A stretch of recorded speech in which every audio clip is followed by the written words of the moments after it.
Citoyennes, citoyens, chers amis, chers camarades.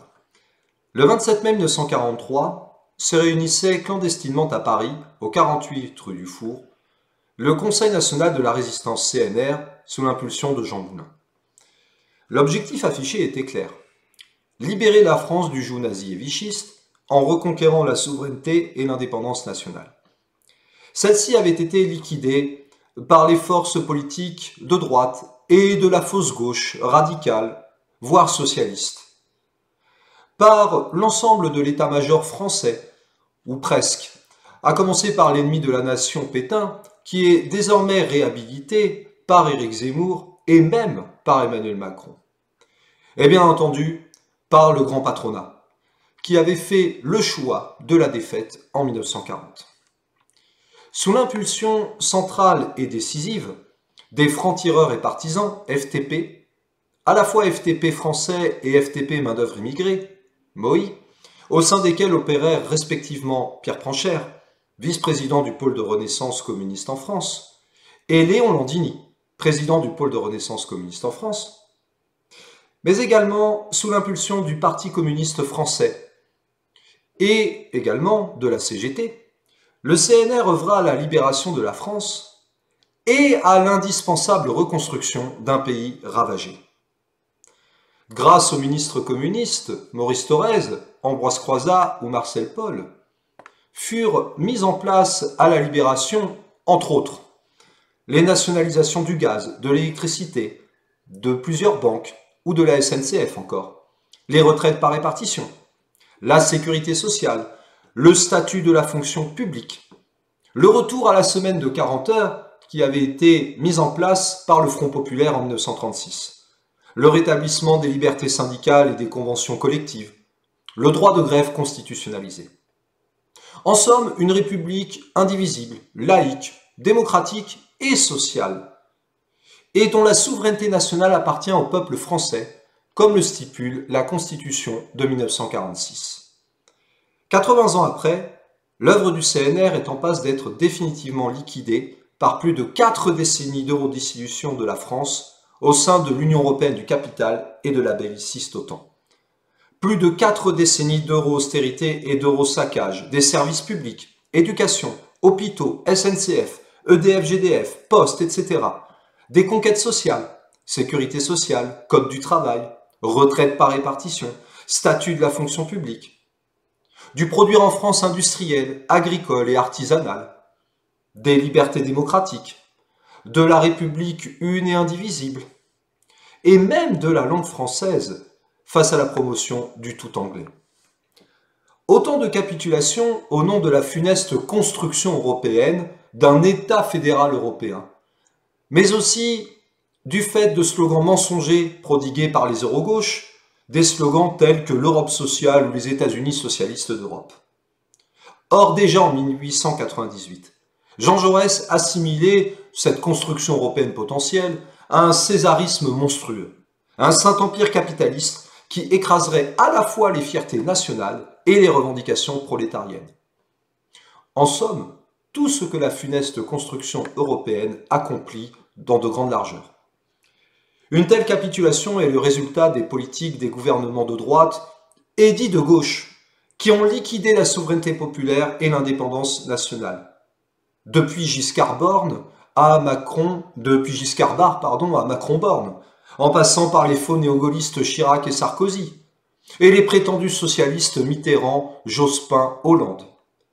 Et sans oublier la complicité des directions euromutantes du Parti communiste français, qui ont sombré justement dans cette euromutation et ont accepté la participation dans les gouvernements Mauroy et Jospin. Autant de gouvernements qui ont appliqué les desiderata du CNPF, l'ancêtre du MEDEF, et actuellement du MEDEF bien sûr, de Bruxelles, de Berlin, de Francfort, le siège de la Banque Centrale Européenne, et de Washington, partisane de la belliciste OTAN. C'est exactement ce à quoi appelait Denis Kessler déjà en 2007, lorsqu'il était vice-président du MEDEF, quelques mois après l'arrivée au pouvoir de Nicolas Sarkozy.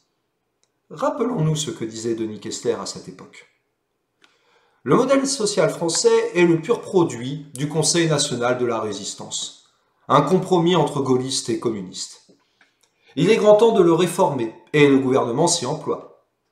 Les annonces successives des différentes réformes par le gouvernement peuvent donner une impression de patchwork, tant elles paraissent variées, d'importance inégale et de portées diverses. Statut de la fonction publique, régimes spéciaux de retraite, refonte de la sécurité sociale, paritarisme. À y regarder de plus près, on constate qu'il y a une profonde unité à ce programme ambitieux. La liste des réformes, c'est simple.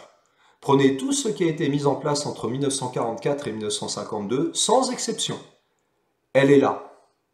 Il s'agit aujourd'hui de sortir de 1945 et de défaire méthodiquement le programme du Conseil national de la résistance.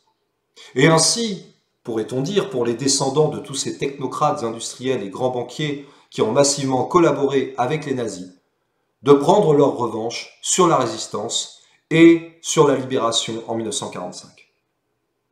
Mais la flamme de la résistance ne doit pas s'éteindre et ne s'éteindra pas, comme le disait déjà en son temps le général de Gaulle. Et cette flamme revit même de manière spectaculaire, comme illustre la résistance du peuple de France, sous l'impulsion des bases ouvrières des industries chimiques, des mines et énergies, des cheminots, des ports et docks, des verriers ou encore des éboueurs, contre le projet Macron-Borne du SOPT de détruire les retraites. De même, les combats de ces dernières années contre la destruction du Code du travail et des services publics montrent combien l'oligarchie euro-atlantique à la tête de notre pays a fait sécession avec le peuple de France, qui ne reconnaît plus aucune légitimité à celles et ceux qui détruisent le pays. Déjà en 1992, ouvriers, employés et paysans rejetaient massivement le traité de Maastricht, adopté de justesse par référendum. Puis, le 29 mai 2005, 55% des Français rejetaient le traité établissant une constitution pour l'Europe.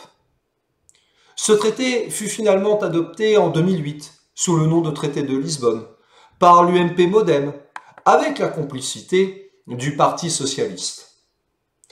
Et depuis des années, à l'exception de la présidentielle fortement verrouillée, l'abstention bat des records à toutes les élections, notamment chez les travailleurs et les jeunes qui refusent de plus en plus l'ordre établi. Il suffit d'ailleurs de voir le résultat de l'abstention aux dernières élections législatives.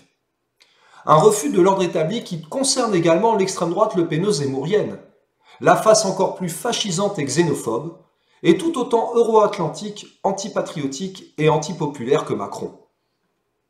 Des travailleurs et des jeunes qui sont à la recherche d'une véritable alternative politique à l'ordre capitaliste sous la domination de l'axe-UE-OTAN.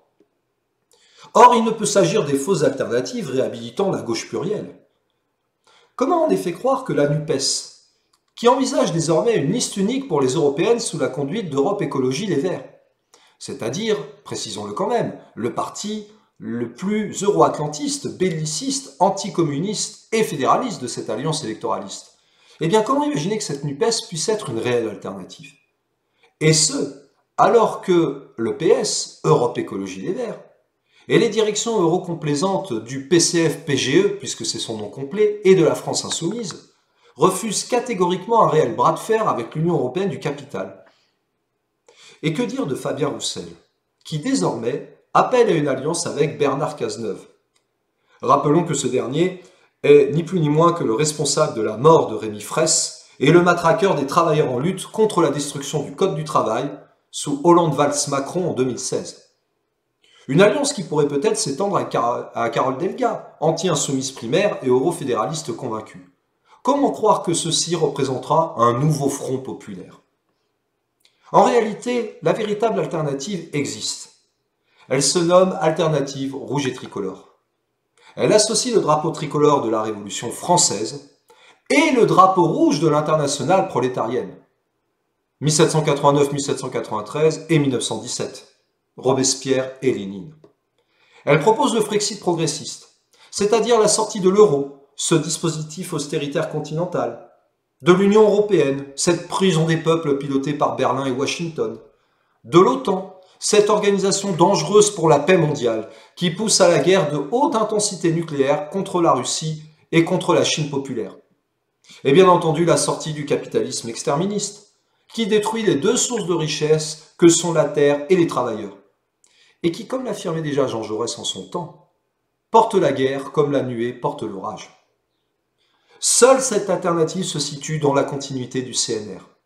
Elle ne demande qu'à se développer dans le cadre d'une convergence nationale pour la résistance et la reconstruction, une CN2R, en faveur d'une France forte, libre, indépendante, démocrate et souveraine. Une CN2R qui se veut ouverte aux forces franchement communistes et insoumises, aux syndicalistes de combat, aux gilets jaunes, aux patriotes et républicains antifascistes, aux forces pacifiques et prises de paix et refusant la fuite en avant vers l'apocalypse nucléaire, ainsi que le soutien aveugle au régime pro-nazi de Kiev, contrairement à l'infâme résolution du 30 novembre 2022 que même les députés PCF ont adoptée.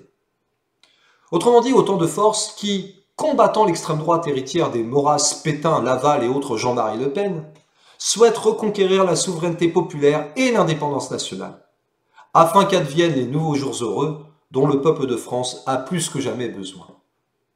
C'est pourquoi le pôle de renaissance communiste en France, dont le président et le vice-président ont été des acteurs de la libération et de la mise en place du CNR en 1945, appelle à un grand rassemblement le samedi 27 mai 2023 à partir de 14h30, place Saint-Sulpice à Paris, pour le 80e anniversaire, jour pour jour, du CNR, et pour poser les bases d'une convergence nationale pour la résistance et la reconstruction. Une CN2R ayant pour ambition de reconquérir la souveraineté populaire et l'indépendance nationale afin d'en finir avec l'ordre euro-atlantique.